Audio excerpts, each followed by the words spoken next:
అందరికీ నమస్కారం. నా పేరు Durga. Welcome to my YouTube channel కథా కాలక్షేపం. Listen to the reading. మీరు వింటున్నారు ఎంఎస్ సుబ్బులక్ష్మి గారి జీవిత చరిత్ర. క్రితం భాగంలో కుంజమ్మ తండ్రి పోయిన దుఃఖం నుంచి నెమ్మదిగా బయటపడడం, సంగీత సాధనలో నిమగ్నురాలవ్వడం, నెమ్మదిగా తను ఒంటరిగా కచేరీ చేసే స్థాయికి చేరడం, శ్రోతలందరూ తన కచేరీ విని ఎంతో మెచ్చుకోవడం. కథ ఇంతవరకు విన్నాం. కథ ఇలా కొనసాగుతుంది. అమ్మవారి గుళ్ళో ఆషాఢంలో జరిగే 10 రోజుల ఉత్సవాలలో నాదస్వరం విద్వాంసులదే పైచేయి. అమ్మవారికి మాత్రమే జరిగే పూజల్లో నాదస్వరంతో అమ్మవారిని ఆది వీధులలో ఊరేగిస్తారు. సుబ్బులక్ష్మికి నాదస్వరం విందు. గుడిలో చేరి నాదస్వరాన్ని శ్రద్ధగా వింటుంది. ముఖ్యంగా పొన్నుస్వామి నాదస్వరంలో శ్రావ్యంగా వినిపిస్తున్న రాగాలను తను సంగీత పాఠాలుగా వింటుంది. తల్లి తిరుచిరాపల్లి కోటగుడిలో కూతురు కచేరీ విజయవంతమైనందుకు అమ్మవారికి మనసారా కృతజ్ఞతలు చెప్పుకుంది. పెళ్ళిళ్లలో, ముఖ్యంగా ఉన్నవాళ్ల పెళ్ళిళ్లలో సంగీత కచేరీలు తప్పనిసరి. అది ఒక సంగీతజ్ఞుడి ఇంట్లో పెళ్ళైతే 5 రోజులు పెళ్ళిళ్లలో కనీసం 10 కచేరీలుంటాయి. ఆ సంగీతజ్ఞుడి స్నేహితులైన ఇతర కళాకారులు వచ్చి కచేరీలు చేస్తారు. అటు పెళ్ళిళ్ళకి వచ్చినట్లు ఉంటుంది, ఇటు వారి ప్రజ్ఞ ఇతర కళాకారుల ముందర చూపించినట్లు ఉంటుంది. ఇట్లాంటి పెళ్లి పిలుపులు షణ్ముగవుడికి పుదుక్కొట్టై దక్షిణామూర్తి నుంచి వచ్చింది. ఆయన గొప్ప మృదంగం కళాకారుడు, పైగా గాత్ర విద్వాంసుడు కూడాను. షణ్ముగబడిబు తన పటాలాన్ని తీసుకొని పుదుక్కొట్టై చేరింది. ఒక పూట పెళ్లివారింట కూతురు చేత కచేరీ ఇప్పించింది. ఆ తర్వాత ఉదయం బయలుదేరటానికి అంతా సిద్ధమై దక్షిణామూర్తికి చెప్పి వెళ్ళడానికి ఆగింది. దక్షిణామూర్తి తన స్నేహితులైన సంగీతజ్ఞులతో మాటల్లో ఉన్నాడు. దక్షిణామూర్తి సుబ్బులక్ష్మిని చూసి, "ఈ అమ్మాయిని చూసి నేర్చుకోండి అయ్యా, నిన్న ఎంత శ్రావ్యంగా పాడింది. మీరంతా ఈ పూట ఈ పాటని ఎలా తారుమారు చేసి పాడదామా అని చూస్తున్నారే గాని ఆ పాట వినటానికి ఏమన్నా బాగుందా అని ఆలోచించటం లేదు. ఈ అమ్మాయి చక్కగా శాస్త్రీయంగా పాడింది. ప్రయోగాలు నిలబడవు, శాస్త్రీయత శ్రావ్యత నిలబడతాయి." తల్లి ఈ మాటలు విని చాలా సంతోషించింది. అంత పెద్ద విద్వాంసుడు ఇతర గొప్ప విద్వాంసుల ముందు కూతుర్ని మెచ్చుకుంటుంటే నిజంగా గర్వపడింది. సుబ్బులక్ష్మికి ఒక పక్క సంతోషమేస్తున్నా సిగ్గుతో అమ్మ వెనక నక్కింది. పంతులమ్మ కొట్టినప్పటి నుంచి సుబ్బులక్ష్మిని బడి మానిపించింది షణ్ముగబడివు. సుబ్బులక్ష్మి పంతులమ్మ అంటే భయపడిపోతుంది. చదవటం వ్రాయటం వచ్చింది కదా అని ఇక బడి వద్దులే అంది తల్లి. సుబ్బులక్ష్మి హమ్మయ్య అనుకుంది. ఇక పూర్తిగా సంగీతమే లోకమైంది సుబ్బులక్ష్మికి. ఇంట్లో పనులు కూడా అందుకుంటుంది. ఏ పని చేసినా, పూలు కడుతున్నా, అంట్లు తోముతున్నా మనసు మాత్రం సంగీతం మీదే. ఏదో ఒక పాట పాడుతూనే, రాగాలాపన చేస్తూనే ఉంటుంది. ఎవరన్నా పిలిస్తే వినిపించదు. 1-2 సార్లు తట్టి పిలిస్తే గాని ఈ లోకంలోకి రాదు. శక్తికి 17 ఏళ్ళు. మృదంగంలో నిష్ణాతుడవుతున్నాడు. సుబ్బులక్ష్మికి 14 ఏళ్ళు. ఇప్పటికే మదురైలో చుట్టుపక్కల ప్రాంతాల్లో మంచి గాత్ర కళాకారిణిగా పేరు సంపాదించింది. వడివాంబకు 10 ఏళ్ళు. వాళ్ళ అమ్మమ్మలాగా వయోలిన్ నేర్చుకుంటుంది. సుందరం మణితో కలిపి షణ్ముగబడివు ఇల్లు ఒక సంగీత సభే. పొద్దున్నే ఒకరి తర్వాత ఒకరు సాధన చేస్తుంటే ఆ సందంతా శ్రావ్యమైన సంగీతంతో నిండిపోతుంది. సుబ్బులక్ష్మికి గురువు ఇంటికి వచ్చి సంగీతాభ్యాసం చేయిస్తాడు.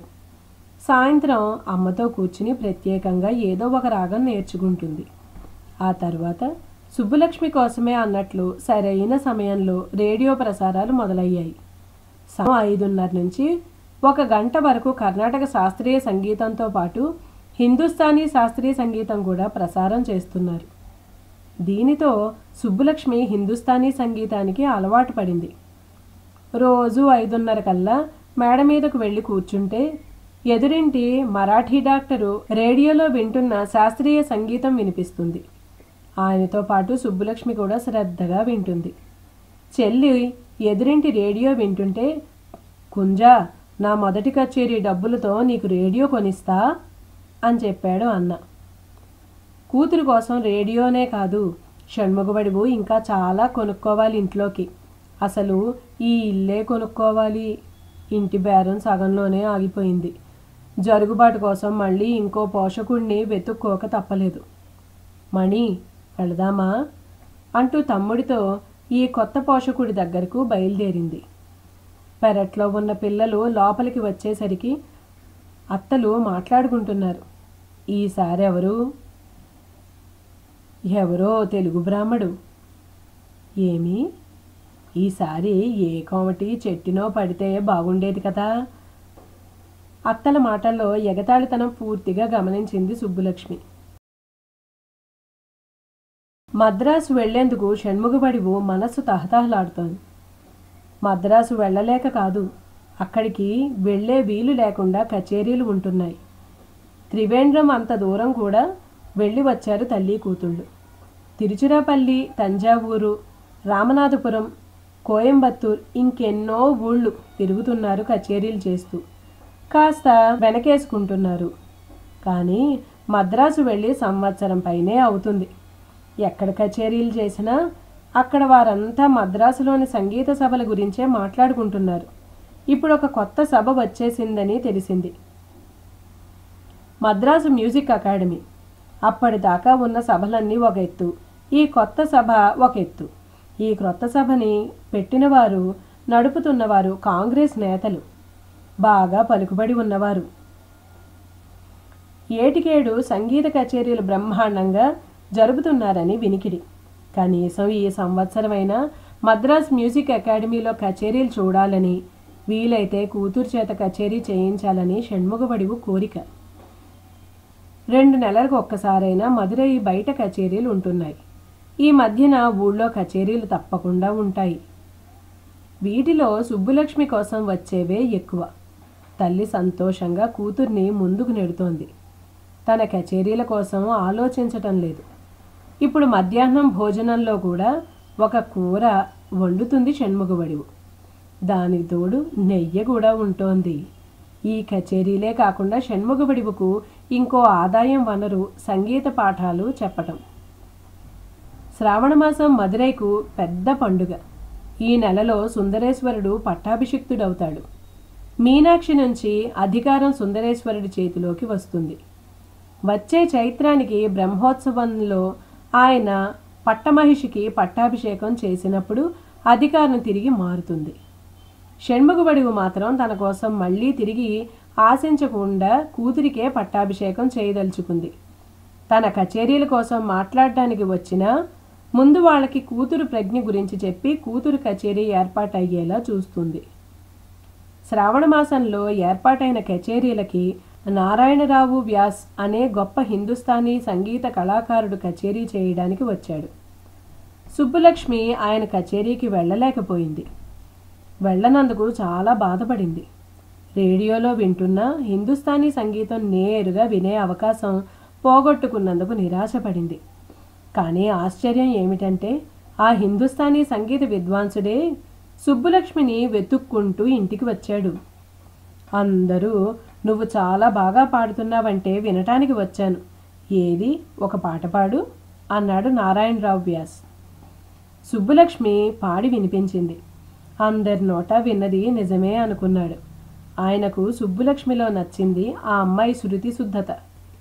సుబ్బులక్ష్మి వైపు నవ్వుతూ చూస్తున్నాడు. మధ్యలో గొంతు సవరించుకున్నాడు. ఒక చిన్న ఆలాపన చేశాడు. సుబ్బులక్ష్మి అతన్నే చూస్తుంది. తనకి కావలసింది ఇవ్వబోతున్నాడు అతను. శ్యామసుందర మదనమోహన అంటూ ఒక దేశీ తిలంగ్ రాగంలో ఎక్కడ ఆపితే అక్కడ వరకు సుబ్బులక్ష్మి చిలుక పాడినట్లు పాడింది. ఇది కాస్త తేలికైన పాట అనుకున్నాడు వ్యాస్. హిందుస్థానీ సంగీతానికి ప్రత్యేకమైన తుమ్రీలో ఇంకొక పాట మొదలుపెట్టాడు. తుమ్రీ అయినా, తప్ప అయినా, ఖయాల్ అయినా, ఏవైనా సుబ్బులక్ష్మికి ఒకటే. ఒకసారి వినటమే ఆలస్యం, పాటని పట్టేస్తుంది, రాగయుక్తంగా పాడుతుంది. చాలా ముచ్చటేసింది నారాయణరావు వ్యాస్కి. దేశంలోనే పేరొందిన హిందుస్థానీ విద్వాంసుడు, ప్లేట్లల్లో ఎన్నోసార్లు పాడాడు. శుభలక్ష్మి, నేను మధురై ఎప్పుడు వచ్చినా మీ ఇంటికి వచ్చి నీకు హిందుస్థానీ సంగీతం నేర్పిస్తాను అని చెప్పి ఆశీర్వదించి వెళ్ళాడు. షణ్ముఖవడివు ఇంట్లోకి లక్ష్మీ కటాక్షం మొదలైంది. సరస్వతి కటాక్షం ఎప్పుడో తిష్టవేసుకుని కూర్చుంది. లక్ష్మికి కాస్త లోటు ఉన్నప్పుడు కూడా కుటుంబపు ఆప్యాయతల్లో, సంగీతపు విరజిల్లులలో ఆ లోటు ఎప్పుడో తప్ప తెలియలేదు. పిల్లలు పెద్దవాళ్ళయ్యారు. వాళ్ళ అవసరాలకు తగ్గట్టుగా డబ్బు ఏర్పాటవుతోంది. షణ్ముఖవడివు మెల్లగా కూతురికి సొమ్ములు కొంటుంది. ఇప్పటికీ వడ్డాణం, మంచి ముత్యాల గొలుసులు చేయించింది. పిల్లలు సీతాకోక చిలుకల్లాగా సందడి చేస్తున్నారు. షణ్ముఖవడివు పిల్లల భవిష్యత్తు గురించి, ముఖ్యంగా ఆడపిల్లల గురించి గట్టి ఆలోచన చేస్తోంది. పొద్దున్నే షణ్ముఖవడివు పిల్లల చేత సాధన చేయిస్తుంది. సుబ్బులక్ష్మి పాడుతుంటే శక్తి మృదంగం వాయిస్తున్నాడు. వడివాంబ వయోలిన్ వాయిస్తుంది. త్యాగరాజు కృతి విడజాలదురా నా మనసు నేర్చుకుంటున్నారు. పల్లవి, అనుపల్లవి సాధన చేయించి కాఫీ పెట్టడానికి లేచింది. వెంటనే సుబ్బులక్ష్మి కృతుల పుస్తకం శక్తికి ఇచ్చి తన మృదంగం తీసుకుంది. శక్తి ఆ పుస్తకం వడివాంబకి ఇచ్చి వడివాంబ వయోలిన్ తీసుకున్నాడు. మారిన పాత్రలతో సాధన మొదలుపెట్టారు. చెల్లి మృదంగం ఎలా వాయిస్తుందో చూస్తున్నాడు శక్తి. అన్న వయోలిన్ని వాయిస్తుంటే చూస్తుంది వడివాంబ. ఒకరికొకరు సరిదిద్దుకుంటున్నారు. అమ్మ రావడం చూసి చూడగానే చటుక్కున ఎవరి పాత్రల్లోకి వాళ్ళు వెళ్ళిపోయారు. అమ్మా, ఇప్పుడు వీళ్ళు ఏం చేశారో చూసావా అడిగింది వడివాంబ. చూడటం ఎందుకు, అపశృతులు వినిపిస్తూనే ఉన్నాయి. అన్నా, నాకు సరిగ్గా నేర్పించన్నా మృదంగం అంది సుబ్బులక్ష్మి. మృదంగం కాదు, వయోలిన్ అంది తల్లి. శక్తి వడివాంబ వైపు చూస్తూ దీనికే సరిగ్గా రాదు, ఇంక నాకేం వస్తుంది అన్నాడు. మళ్ళీ సాధనలోకి దిగారు. కృతి ఒకసారి పూర్తి చేసి అందరూ కాఫీ తాగుతున్నారు. అమ్మా, పట్నంలో సినిమాలంటమ్మా, ఒకసారి తీసుకెళ్ళమ్మా నసిగాడు శక్తి. మన జానకమ్మ కూతురు సినిమాల్లో చేరుతుందిట, దాని సినిమా వచ్చినప్పుడు తీసుకెళ్తా చెప్పింది తల్లి. ఇంతలో వీధి వాకిలి దగ్గర పెద్ద శబ్దం వినిపించింది. షణ్ముఖవడివు దగ్గర వీణ పాఠాలు నేర్చుకునే కుర్రవాడు వీణని అడ్డంగా పట్టుకుని మోసుకొస్తూ గుమ్మానిగేసి కొట్టాడు. అందరూ బిత్తరపోయి చూస్తున్నారు. షణ్ముఖవడివు విలవెల్లాడింది వీణకేమైందోనని. నిలువుగా పెట్టి తీసుకునిరా బాబు ఆదుర్దాగా చెప్పింది షణ్ముఖవడివు. వీణని నిలబెట్టే ప్రయత్నంలో అటూ ఇటూ తిప్పుతూ చివరికి నిలువుగా పెట్టి మళ్ళీ పై గుమ్మాన్ని కొట్టుకుని నేరుగా వచ్చి షణ్ముఖవడివు కాళ్ళ మీద పడ్డాడు. మళ్ళీ గురువుగారికి నమస్కారం చేసే పని లేకుండా. పిల్లలకు నవ్వు ఆగటం లేదు. షణ్ముఖవడివు కళ్ళతో ఉరిమి చూసింది. కష్టపడి నవ్వు ఆపుకున్నారు. అందరూ వచ్చి కూర్చోండి అంది తల్లి. ఆ అబ్బాయి చుట్టూ కూర్చున్నారు.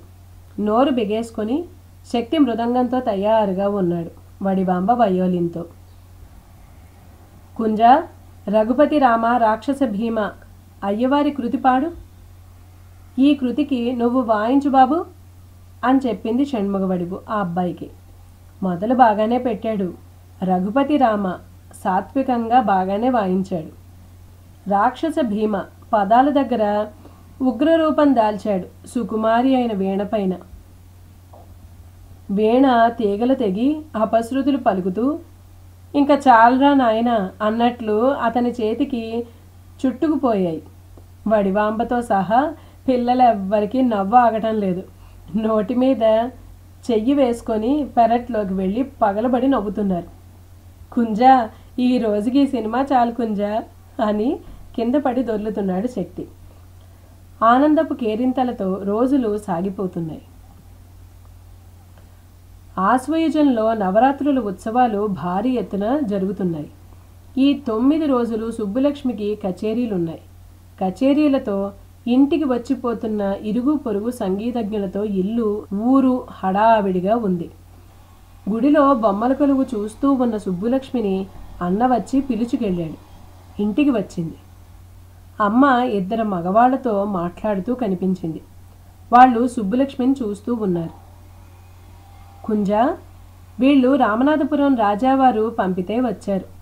నమస్కారం చేసింది. కాసేపు ఉండి పక్క గదిలోకి వెళ్ళింది. మరి అన్నీ ఖాయమే కదా, మేము చెప్పొచ్చా రాజావారికి అడిగాడు ఒకతను.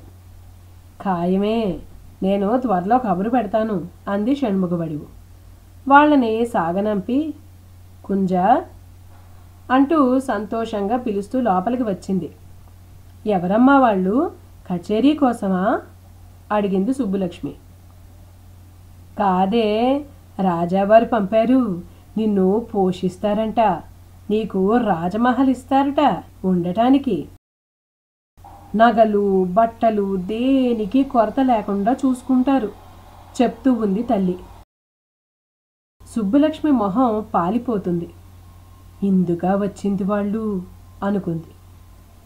ఈ నవరాత్రుల తర్వాత మంచి రోజు చూసుకుని పంపుతా కుంజా నిన్ను అని తల్లి అందో లేదో సుబ్బులక్ష్మి ఏడుపు అందుకుంది. ఇంటిల్లిపాది సుబ్బులక్ష్మి చుట్టూ మూగారు. చూశారు చూస్తూనే ఉన్నారు. సుబ్బులక్ష్మి ఏడుపు ఆపట్లేదు. శుభమా అంటూ మహారాజు దగ్గరికి పంపిస్తానంటే ఈ ఏడుపు ఏమిటి అంటూ అత్తలు వెళ్ళిపోయారు. ఇప్పుడు ఇంకేం మాట్లాడకు అంటూ సైగ చేసి వెళ్ళారు మామలు. అమ్మా, చెల్లిని ఏడిపించకు అంటూ అమ్మను పక్కకు తీసుకెళ్లాడు శక్తి. షణ్ముఖబడివు కూతుర్ని చూసుకుంటూ వంటగదిలోకి వెళ్ళి కూర్చుండిపోయింది.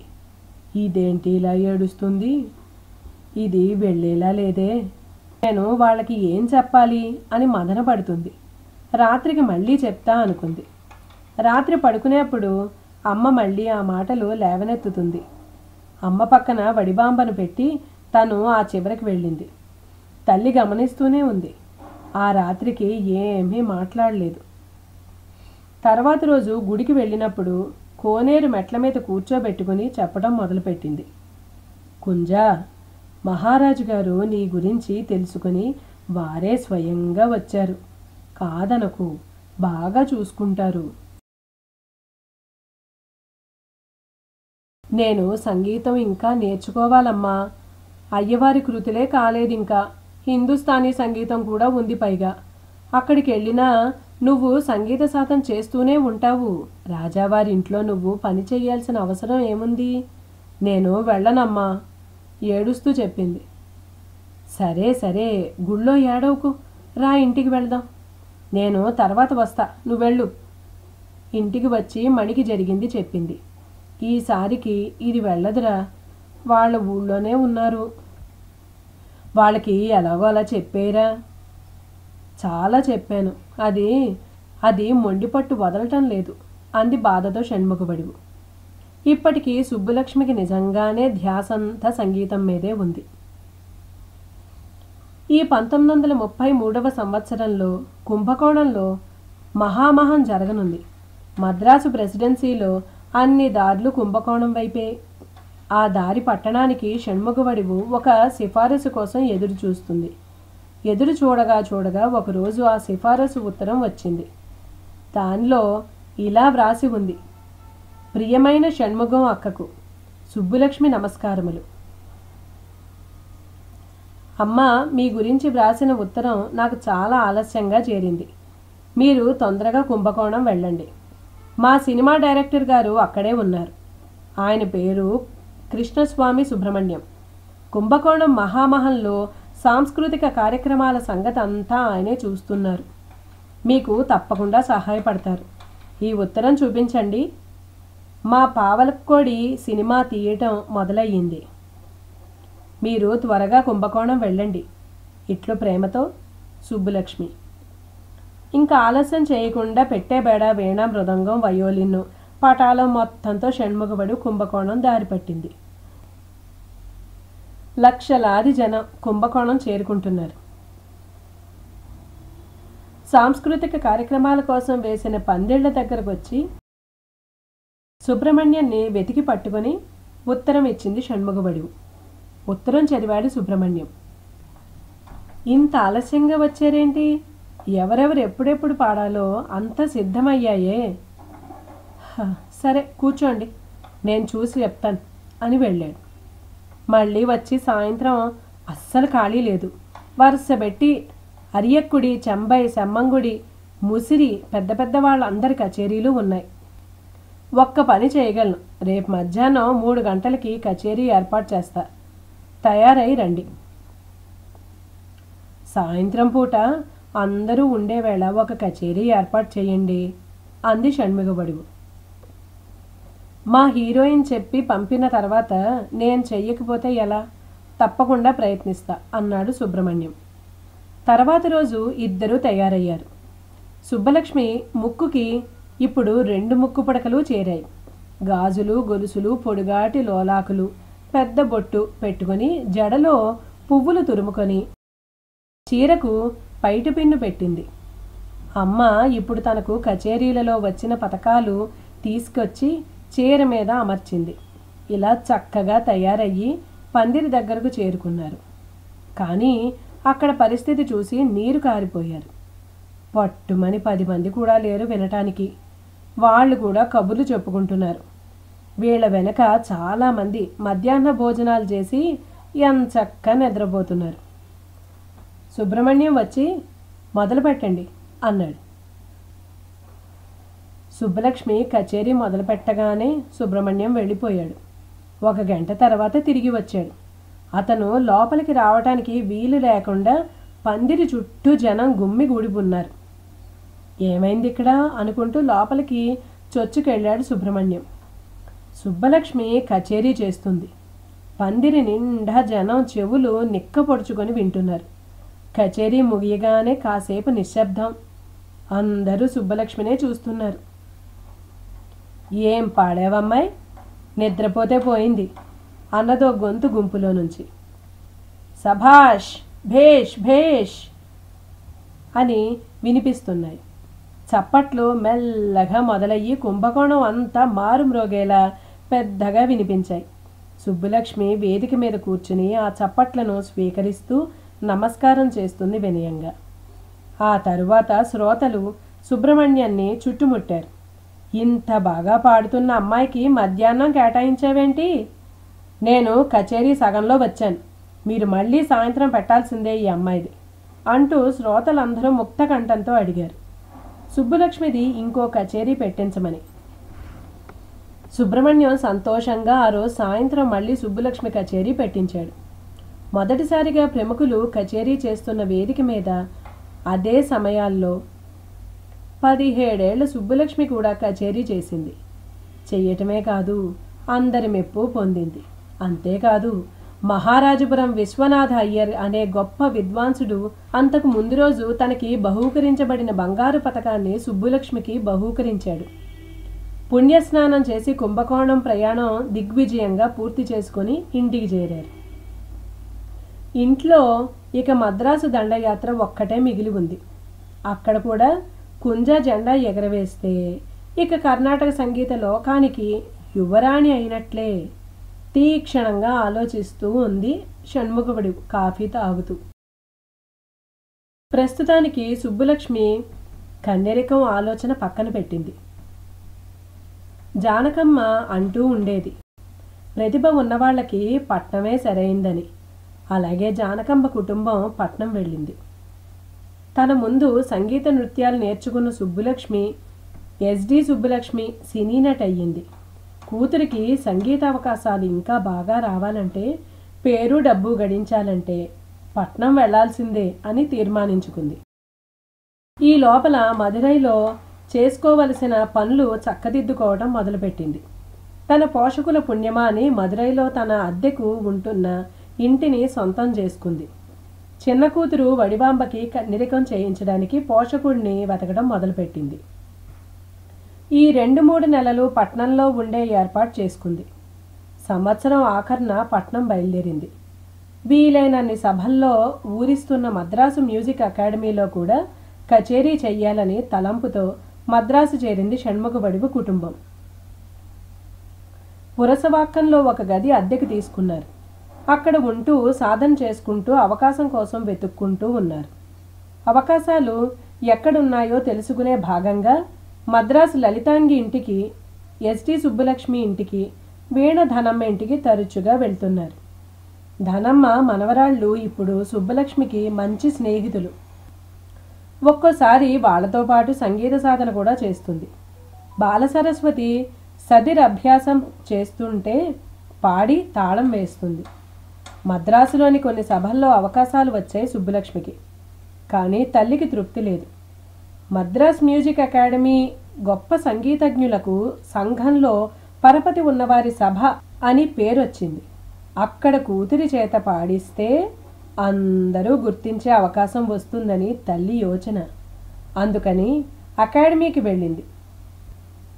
ఈ దఫా అన్నీ ఖరారయ్యాయి.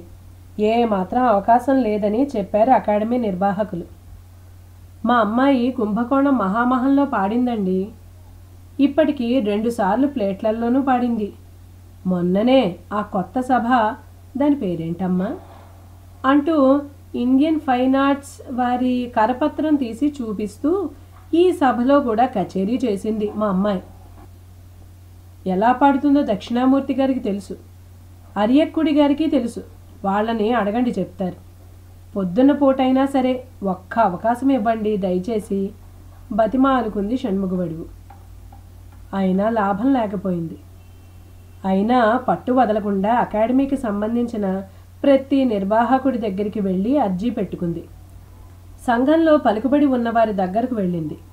వాళ్లల్లో కళ్యాణ సుందరి అని ఒక మహిళా నేత దగ్గరకు వెళ్ళింది. చాపపరుచుకొని కింద కూర్చున్నారు తల్లి కూతుళ్ళు. అమ్మా, నా కూతురికి కచేరీ అవకాశాలు ఉంటే ఇప్పించండి, అకాడమీలో ఎవరన్నా తెలిస్తే సిఫారసు చెయ్యండి అని చెప్పుకుంది. కళ్యాణ సుందరి ఒంటరిగా సంసారాన్ని ఈదుకొస్తున్న మహిళ కాబట్టి షణ్ముఖవడివు కష్టాలని అర్థం చేసుకుంది. చేతిలో తాంబూలం పెట్టి అవకాశాలుంటే కబురు పెడతానని చెప్పి పంపింది. మద్రాస్ మ్యూజిక్ అకాడమీలో మార్గశిర మాసం ఆఖరి వారంలో కచేరీలు మొదలయ్యాయి. సుబ్బలక్ష్మికి కచేరీ అవకాశం లేకపోయినా ప్రతిరోజు వచ్చి విద్వాంసుల కచేరీలు శ్రద్ధగా వింటుంది. ఆ రోజు ఇంకో గంటలో అరియక్కుడి రామానుజం అయ్యంగారి కచేరీ మొదలవ్వబోతుంది. తల్లి కూతుళ్ళు కచేరీ కోసం ఎదురు చూస్తూ ఆ పందిరిలో కూర్చొని ఉన్నారు. ఇంతలో నిర్వాహకులకు కబురు అందింది. అరియక్కుడికి ఆరోగ్యం సరిగ్గా లేదని, ఈరోజు కచేరీ చెయ్యలేడని. ఇప్పుడు ఏం చేద్దాం అడిగాడు నిర్వాహకుడైన టీవీ సుబ్బారావు. చెంబై ఉన్నారుగా చెప్పాడు కస్తూరి శ్రీనివాసన్. ఆయన కచేరీ రేపే. పోనీ టైగర్ వరదాచారి ఉన్నారు, ముత్తయ్య ఉన్నారు, ముదిక్కొండన్ ఉన్నారు, ఎవరిని చేయమందాం? వీళ్ళెవ్వరూ వద్దు. ఆ తర్వాత ఫలానా వాళ్ళకి 2 సార్లు అవకాశం వచ్చింది, మాకు ఇవ్వండి అంటారు అన్నాడు మరొక నిర్వాహకుడు. నిర్వాహకులంతా తర్జన పడి చివరకు అర్యక్కుడి కచేరీ వినడం కోసం ఎదురు చూస్తున్న సుబ్బులక్ష్మిని అర్యక్కుడి స్థానంలో కచేరీ చేయమన్నారు. అర్యక్కుడి కచేరీ అని జనంతో పాటు తోటి విద్వాంసులతో రిప్పన్ భవనం వెనక ఉన్న మైదానంలో వేసిన పందిరి నిండిపోయింది. ఇలాంటి అవకాశం కోసమే పట్నం వచ్చింది. పట్నంలో అడుగు పెట్టగానే ఇలాంటి గొప్ప అవకాశం వస్తుందనుకోలేదు తల్లి కూతుళ్ళు. మీనాక్షమ్మకు దండం పెట్టుకుని వేదిక మీదకు వచ్చారు. షణ్ముఖబడివు తంబూరు వాయిస్తూ కూతురికి సహకారం అందించబోతుంది. సుబ్బులక్ష్మి సర్దుకొని కూర్చుంది. అరియక్కుడి కచేరీ అనుకుని వచ్చిన వాళ్ళంతా ఉన్నారు. విద్వాంసులు మాత్రం మెల్లగా వెనక్కు వెళ్ళి కూర్చుని ఎలాగూ వచ్చాం కదా కాసేపుండి వెళ్దాంలే అన్నట్లు వెనక కబుర్లు చెప్పుకుంటున్నారు. సుబ్బులక్ష్మి పైకి కనిపించట్లేదు కానీ లోలోన చాలా భయపడుతుంది. మహామహులంతా ముందున్నారు కానీ వెనక తల్లిని చూసుకొని ధైర్యం తెచ్చుకొని కచేరీ మొదలుపెట్టింది. మొదట ఒక రాగాలాపన అందుకుంది. ఎక్కడో వెనక కూర్చుని కబుర్లు చెప్పుకుంటున్న విద్వాంసులు కబుర్లాపి సుబ్బులక్ష్మి వైపు ఆలాపన పూర్తి కాగానే అప్పటికే బాగా పేరున్న చెంబై విశ్వనాథన్ భాగవతార్ వెనక నుంచి ముందుకొచ్చి ఏం గొంతు ఏం గొంతు, భలే భలే అనుకుంటూ ముందుకు వచ్చాడు. ముందున్న రసజ్ఞులు ఆ అరవద్దు, మమ్మల్ని వెన్నివ్వండి అంటూ కసురుకున్నారు. వర్ణం తర్వాత కృతులు పాడుతూ 2 గంటల్లో కచేరీ ముగించింది సుబ్బులక్ష్మి. మహామహులంతా సుబ్బులక్ష్మి చుట్టూ చేరి ప్రశంసల వర్షం కురిపిస్తున్నారు. అమ్మా, నీ గొంతులో సాక్షాత్తు వీణే కొలువై ఉంది అన్నాడు వీణ విద్వాంసుడు కారైక్కుడి సుబ్రహ్మణ్యం అయ్యర్. వీణ అంత మధురంగా ఉంది నీ గొంతు అన్నాడు ఇంకొక విద్వాంసుడు. సుబ్బులక్ష్మి నిండుగా పైట కప్పుకొని వినయంగా అందరి ప్రశంసలు వింటూ ఉంది. కూతురికి ఇలాంటి రోజు కోసమే ఆ తల్లి పరితపించింది. తన కూతురు అంతటి ప్రజ్ఞ కలిగిందేనని తెలుసు తల్లికి. కానీ ఈరోజు ఇంత తొందరగా వస్తుందనుకోలేదు. ఇకనే మద్రాసులో సుబ్బులక్ష్మి తన జెండా ఎగరేసింది.